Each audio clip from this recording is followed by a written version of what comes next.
Hi, everybody. Dr. Fisher here. We have an exam coming up, and I'm starting to receive a lot of questions about it.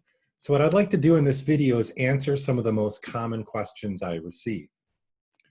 So one of the most common questions I receive is what will be on the exam? The exam will be 50 multiple choice questions, and the way I prepare these is I try to balance them across as much of the assigned work as possible. Now for this particular exam, this will cover primarily weeks 2 through 4. Now I know there was a week 1 and there's some material in there, but most of that material I'm not going to test you on.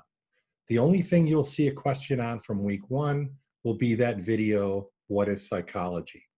Other than that, I'm going to try to balance out the material throughout weeks 2 through 4, and you shouldn't expect me to focus or concentrate on one particular topic or another. Another common question is, what should I study? Should I study the book? Should I study the videos? What should I do? Well, it'd be easy for me to say all of the above, but that's not really giving you a very good answer. And there is a good answer I can give you. The answer I can give you, the best answer, is study the learning outcomes. Learning outcomes are statements of what you should know or what you should be able to do. This is what I want you to learn in the course. So of course I'm going to test you on these things. The best thing you can do is write out the answers to these learning outcomes. Then, to make sure that you understand them, explain them to somebody. If you can explain each learning outcome to another person, then you know you understand them. Now, Learning Curve is also a good resource for you to try to understand the material.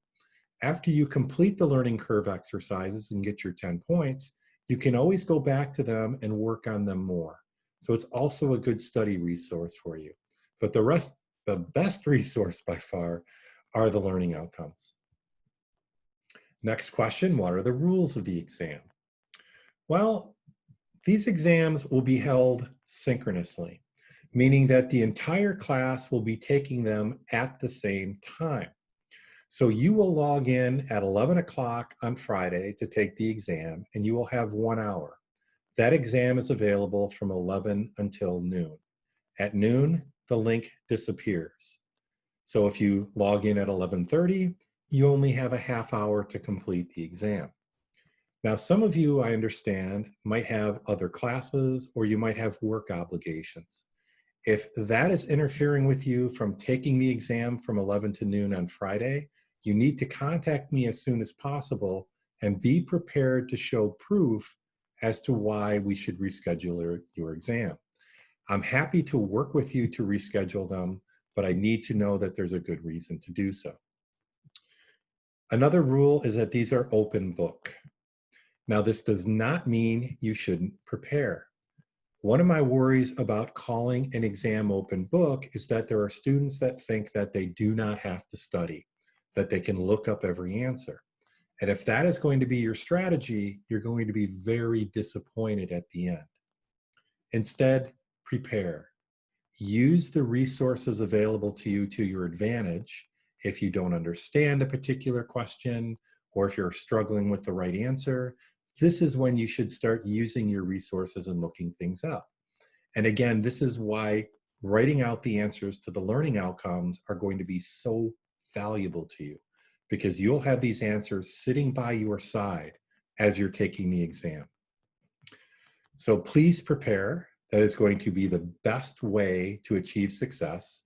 And again, the best way to prepare is through those learning outcomes. Now, a big important rule is that communicating with other students, and really I should say communicating with other people, period, is not allowed.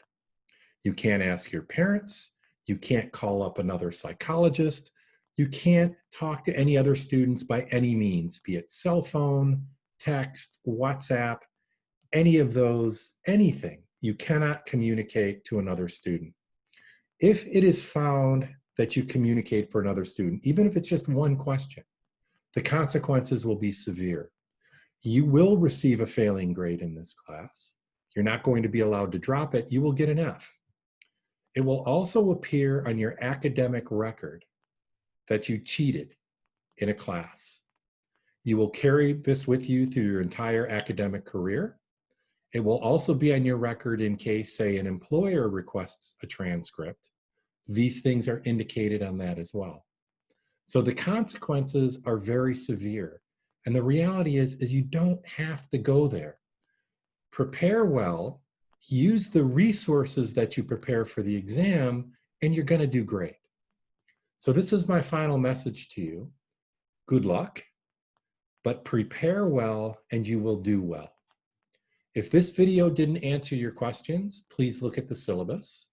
If the syllabus doesn't answer your question after watching this video as well, please feel free to reach out to me and I'll try my best to answer your questions. Other than that, good luck, and I hope you all do great on the exam.